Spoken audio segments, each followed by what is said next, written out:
Kung dili na ako tumana na sa iyahang gusto, pitkan og lastiko ni Mrs. ang akong tarugo.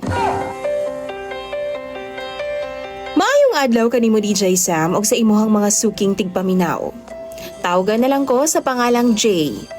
41 years old ako DJ Sam og usa ko ka ex-OFW. Dugay ko naminyo kay tungod lagi pag uli na ako, naminyo naman ang akong fiancé sa lain. Samtang na ako sa abroad, naapod siya'y kairing-iring nga lain dinhi sa Pilipinas. Si Beverly, DJ Sam, manghud ni sa ko ang kababata kaniadto. Buutan man ni sa una, mao gani akong gipakaslan kay sayod kong hilumon kaayo ni ug daw di makabasag og pinggan. Nagpakasalming duha ni Beverly DJ Sam sa milabayng tuig lang. Tungod 22 years old pa siya, ako jud ang naga-adjust permi sa amua. Kay lagi, bata pa man siya DJ Sam. Wa pa mi anak ug wa pa sab siya gipalad nga mabuntis.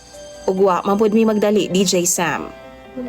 Wa na ko mibalik pa sa abroad, human ako naminyo DJ Sam kay mas gipili na ako nga dinhi na lang sa ako sa amua.